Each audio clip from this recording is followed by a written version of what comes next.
Johnny Dollar. Dollar? This is Larry Spangler. Hi. Spangler, did you say? That's right. Star Mutual Insurance Company. Oh, I see. I guess we've never met because I've only been here in Hartford about a year. Oh, well, what can I do for you, Mr. Spangler? Mr. Spangler? Mm-hmm. Well, don't make an old man out of me. Call me Larry, huh? Whatever you say. What can I do for you, Larry? Johnny, does the name Briscom mean anything to you? Lloyd Briscom? Runs some kind of a factory on the edge of town, doesn't he? Yeah, he and his partner. Do you know him? No, but I've heard of him. Why? Well, he's one of my clients. Pretty important one.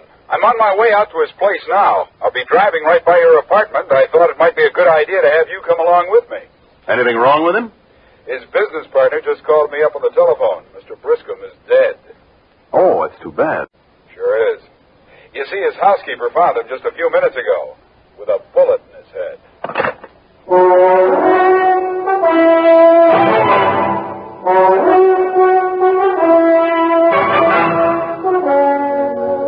The CBS Radio Network brings you Mandel Kramer and the exciting adventures of a man with the action-packed expense account, America's fabulous freelance insurance investigator, Yours truly, Johnny Dollar.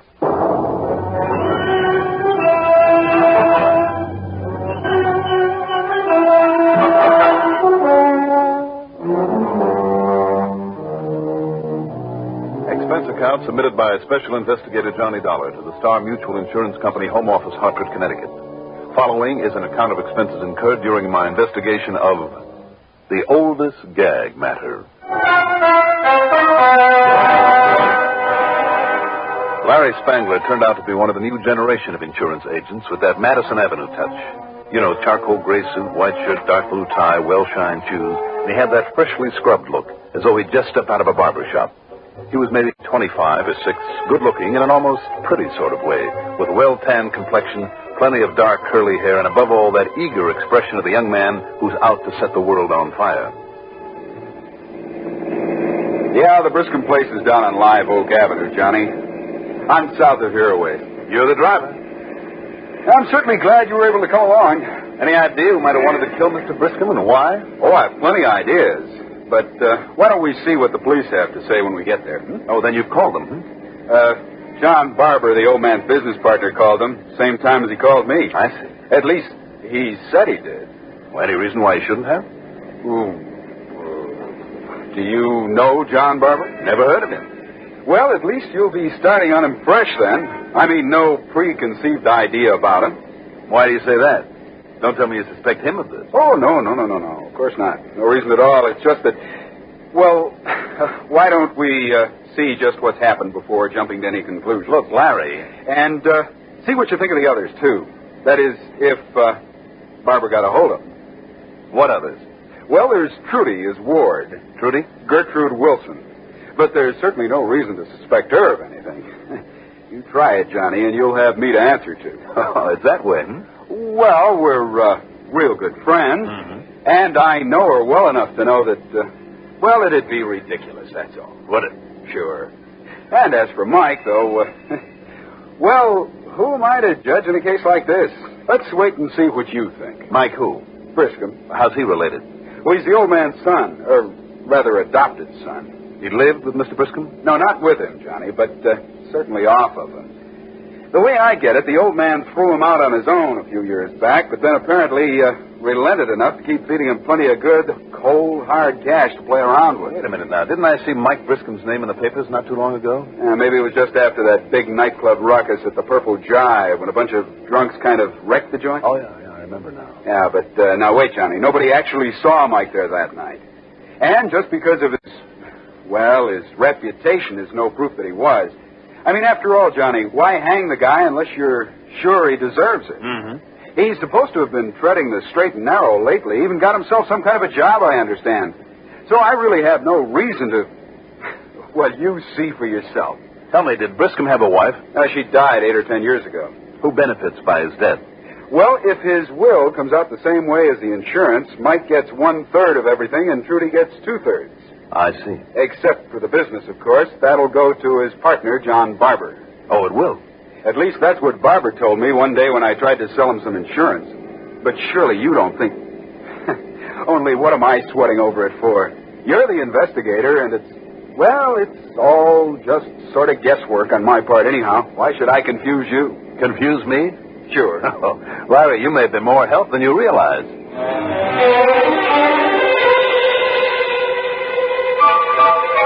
In charge at the Briscoe place was Sergeant Danny Gilbert, not the homicide man I'd have picked for a case like this. He was always a bit too sure of his usually wrong spot judgment. He sent Larry into the living room where a sad-eyed but good-looking girl sat quietly talking to a couple of men, then led me directly into the study where Briscoe's body had been discovered earlier by the housekeeper. I told Mrs. Haskell, Dollar. After I got all I could from her, I sent her up to her room to weep and wail it out all by herself. She was only in the way. I see. Well, there's the stiff, just the way she found him. Only, don't you touch anything until the doc gets here. The body was slumped forward over a big mahogany desk. The right hand, with obvious powder burns on it, still held the old battered .38 that apparently had done the job. There were powder burns in the forehead, too, where the bullet had entered at close range. There's no sign of a struggle or of anything in the room having been disturbed. Body's all so stiffened up, I figure it happened sometime late last night. Yes, very possibly. Who was here in the house with him? Only the housekeeper. You sure of that? That's what she says, Dollar. I've got no reason to doubt her. Mm-hmm. And she didn't hear the shot? Her room was away up on the third floor. Besides, she's kind of deaf. Well, from the looks of things around here, Sergeant... Sure, Dollar. It's obvious. Plain as the nose in your face. The old man committed suicide. Did he? You don't think so? I don't know. Well, I do. I'm betting the lab crew and the medical will back me up. I've seen too many of these things not to know the signs. What kind of signs? Briscoe's business hasn't been doing too well lately. Hasn't it? Certainly hasn't. Ask his partner out there, Mr. Barber. Yes, I will. And he's had that worthless kid Mike on his hands. And even that water, his Trudy Wilson's been a worry to him ever since she stopped living here with him. And that's proof that he committed suicide. It's good enough for me. Well, Sergeant, don't bank on it.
Suicide?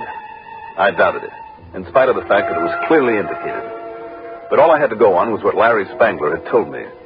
And when Dr. Thaddeus Frambler and his lab crew got through, it looked as though I was wrong. They could find absolutely nothing to suggest anything but suicide. The only fingerprints on the beat-up old revolver, Briscoe's gun that he'd had in his desk for years, the only prints on it were his own.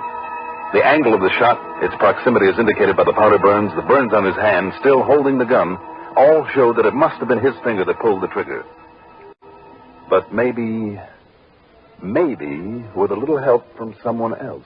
Dollar, that suspicious mind of yours. Sergeant, what about the fact that the gun was still in his hand? Doesn't mean a thing. Well, wouldn't he have dropped it to the desk or to the floor when he died? Not if the bullet hit some part of his brain that caused a final spasm, made him tighten up. Ask the doc here, Dollar. Go ahead, ask him, will you? All right, Sergeant. Doc, the law says you have to do an autopsy in a case like this. I'd like to know the results of it. It's all right by me, Doc. You can tell him anything he wants to know as far as I'm concerned. But it isn't going to make any difference. We'll see. And, Dollar, you'll only be wasting your time talking to those people out there in the living room. Young Miss Trudy, that Mike Briscoe, and that Mr. Barber. Well, maybe, Sergeant, but I'd like to talk with them anyway, and separately, if you have no objections. Oh, Dollar, that suspicious mind of yours. You said it. Suicide? Oh, no, Mr. Dollar. I'll never believe that. Daddy simply wasn't the type to commit suicide. Never. Mm-hmm. Isn't it true that he was kind of worried about you, Trudy? Because of the way I left him, moved away from here to get along on my own. He didn't like it, if that's what you mean. Why did you leave him? I understand he was very good to you. I know, and it may have seemed ungrateful. Because he and his wife took me in when I was just a little baby. Mm-hmm. They fed me, they clothed me, gave me an education. And after Mother died, he even sent me to college. But he was such a tyrant. He wouldn't ever let me think for myself, do the things I wanted to do, go with the people I wanted to go with. He insisted on running my whole life. Even the man that I wanted married wasn't allowed in the house. I see. When Daddy had business with him, he went to see him at his office. Trudy. I'm not a child anymore, Mr. Dollar. I have a mind of my own. Oh, I can see that. I felt I had a right to use it to do the things I want to do. And I've done very well, thank you. Even he had to admit it and stop harping about the way I broke his heart by leaving him. You don't seem too upset over his death, Trudy. Well? No. No, I'm not. Because of the fortune that'll be coming your way now? Yes, partly. It'll make me free, independent. I can marry the only man I've ever wanted to marry, do exactly as I please, without this stubborn old man breathing down my neck all the time.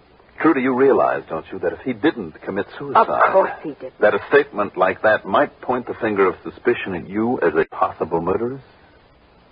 Would you rather that I'd lied to you, Mr. Dollar?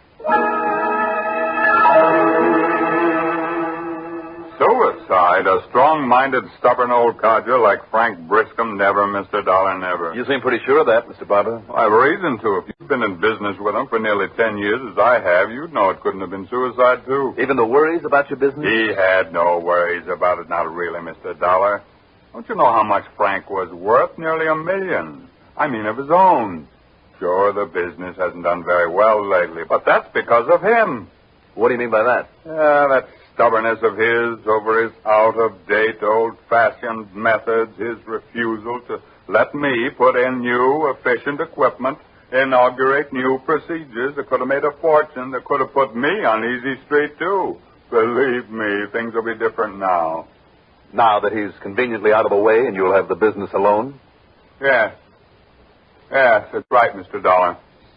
In other words, then, Mr. Barber, if it wasn't suicide... And I'm certain it wasn't. You've shown a pretty good motive for killing him yourself, haven't you? Oh, no, That's ridiculous, but I suppose I have now, haven't I? You certainly have. Would you rather that I tried to deceive you about my feelings in this whole matter? What do you want me to do, Dollar? Try and put on an act? Then you're not at all sorry, Mike. Why should I be? After all, he was no blood kin to me any more than he was to Trudy or her to me. So I understand. So I'm not one bit sorry the old man's gone. There's been a lot of times I wished I could have kind of helped him on his way. In spite of the fact that he was pretty good to you over the years? He's doing a lot better for me right now, Dollar, than he ever did before. You mean the money you'll inherit? Sure. A third of his money, 1/3 of all that nice insurance. Oh, one nice big hunk. No insurance if it was suicide, Mike. Oh, now, wait a minute, Dollar. Well? Did you know the old man? No, I didn't. Well, if you had, you'd know perfectly well he'd never knock himself off. I don't care what that crazy cop says. You don't think so? I know he wouldn't. And another thing. Yeah? He took on a lot of religion the last couple of years, took it real serious. Oh? I guess that's when he kind of got charitable and started giving me some dough now and again. And to him, the worst sin he could do would be either to kill anybody or to take his own life. In fact, Dollar, he bored me with a lecture on that subject more than once. Mm-hmm. And if you'd known him, you'd know he was dead serious in that religion stuff. You said that you considered helping him on his way. Well, I said I kind of wished I could, is all. That's all I said. And that, and then I'm glad he's gone, yeah. Any idea who might have done it, Mike? Besides you? Almost anybody might have done it. I mean, that would have got something out of it. Like who? Well, how about Barber? That gets the business now. What about Trudy? You really think so? I don't know. I can't see either of them actually doing it. You know my only gripe, Dollar? What's that? Trudy gets 2/3. I only get 1/3. Now, maybe if I was smart and I wasn't so lazy, I'd make a big play for her. You know? After all, we're not real relatives, so I'd marry her and then, I'd have my hands on it all. But I guess I'd never get her away from that guy she's going with. Larry Spangler. I'll do all right anyway. My share of all that dough, even without the insurance, is good enough for me. And you know how much that's going to amount to, Dollar? Enough to kill him for, Mike? Sure. Absolutely. But I didn't do it. And Dollar, he didn't commit suicide. I'm beginning to think maybe you're right about that. About no suicide? Yes. But I didn't kill him. Somebody did.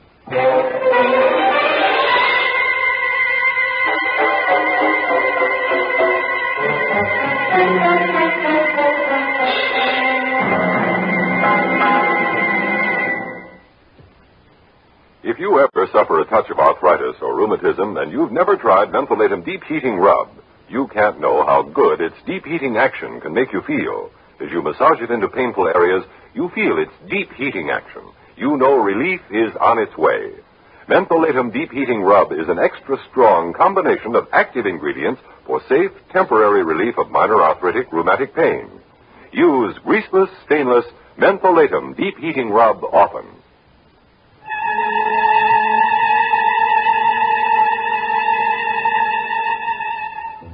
The body was taken to the morgue. Then Sergeant Gilbert, still sure that it was suicide, felt there was no reason to hold any of Mr. Briskin's beneficiaries and told them they could leave. Told me to forget the whole thing. Then he left us there. And if you'll excuse me, I better get on down to the office. I'm afraid Frank's death is going to be quite a shock to some of the older employees who've been with him since he started the business. Yes, Mr. Barber, maybe you'd better get rolling with some of those profitable new procedures that you were telling me about. Huh? Now that you've got Mr. Briskin out of your hair. I've got him out of my hair. Are you implying, Mr. Dollar? If the shoe fits. I get a little tired of hearing Sergeant Gilbert say it, but you are a suspicious man. All three of you swore it couldn't be suicide. I know, but... excuse me. I must go. You mind if I bum a ride with you? No, Mike. Come along. Right. And, brother, I'm going into town and trying on one that'll make history in this burg. You would. Trudy? Certainly no reason for you to stay around. No. No, I'll be glad to get out of here. If it's all right with you, Johnny, I'll drive Trudy on home, and you can take my car back to the office or the apartment if you like. Sure, Larry. I'd be glad to. You've held up under this very well, darling. Why not, dear? Johnny. Yeah? In spite of what that policeman and the doctor and those laboratory men said, do you think it was suicide? You worried about the insurance money that won't be paid if it was? Not Johnny. Of course not, Johnny. And do you know why? Because compared to the rest of the estate, the insurance doesn't matter. I'll be perfectly content without it. But you didn't answer me. Suicide or murder? Trudy? Yes. You know that's a very good question. If motive alone were the answer, I'd surely say murder. But considering the circumstances, what little evidence there is... Of course, Johnny, it has to have been suicide. Because it'll save your company having to pay off? Well, that is something to think about, you know. Come on, honey, I'll take you home. See you later, Johnny.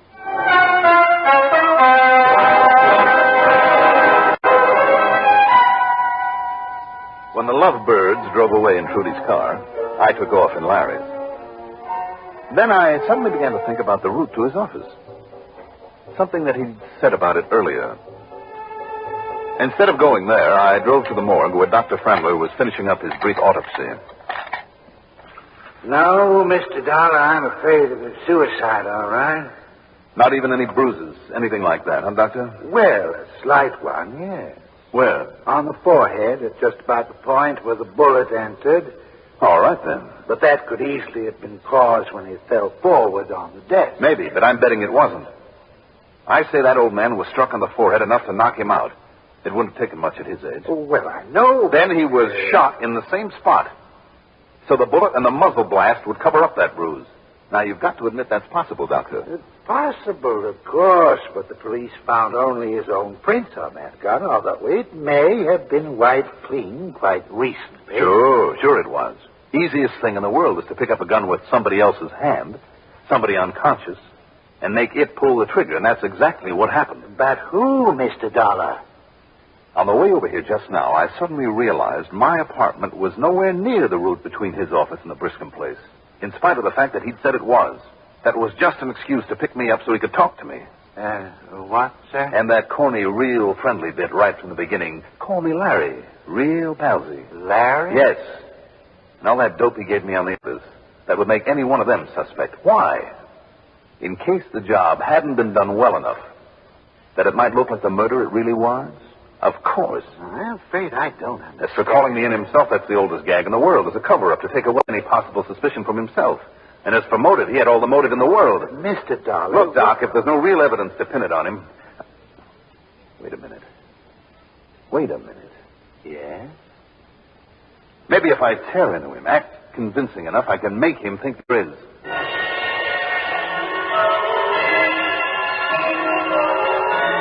No, Johnny, you're out of your mind. As for motive, Larry, who had a better one? The girl, that fortune, even without the insurance, would be enough to keep a bright-eyed young opportunist wealthy for the rest of his life. Now, listen. Too bad, isn't it, that your lack of experience in crime tripped you up so easily? Oh, you don't know what you're talking about. Don't I? You're out of your mind. You're crazy. Oh, not I, Larry. You have no proof of anything like you're suggesting. Haven't I? No. Didn't you know that your latent prints would show up on that gun even after carefully wiping it? And That your prints would show up on the back of old man Briscom's hand just as clearly as they did on the arm of the chair you sat in there in the living room? That a simple comparison down at police headquarters. My fingerprints on the back of his head. That's right. That's impossible. Is it? Yes, because of a pair of cotton gloves that I wore. Cotton gloves, Larry? Yeah. Oh. Like I said, Larry, you're a complete inexperience. Johnny, now. Only the rankest amateur would have let himself be tripped up like that.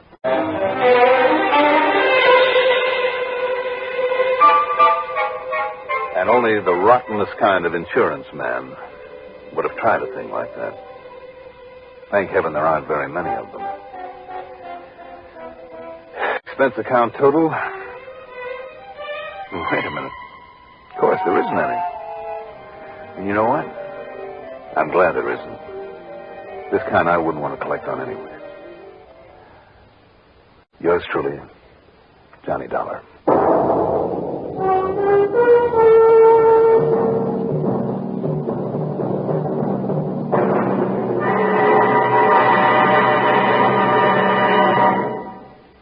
Hot, tired, thirsty? Easy as 1, 2, 3. You've made iced tea, and oh, what a beautiful flavor. New instant tenderleaf tea. Instant Tenderleaf, cold water, lots of ice. You've got it made. Richer, brighter, livelier iced tea. 100% pure tea. New instant tenderleaf tea. Now, here is our star to tell you about next week's story. Next week, do you remember who the Lorelei were? Look it up, Then join us, won't you? Yours truly, Johnny Dollar.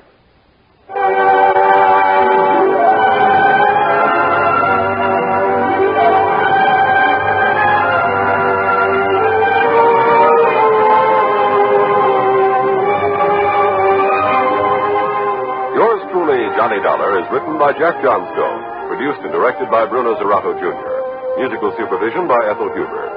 Johnny Dollar is played by Mandel Kramer. Also featured in our cast were William Mason as Larry, Sharita Bauer as Trudy, Raymond Edward Johnson as Barber, Ivor Francis as Doc, and Ralph Bell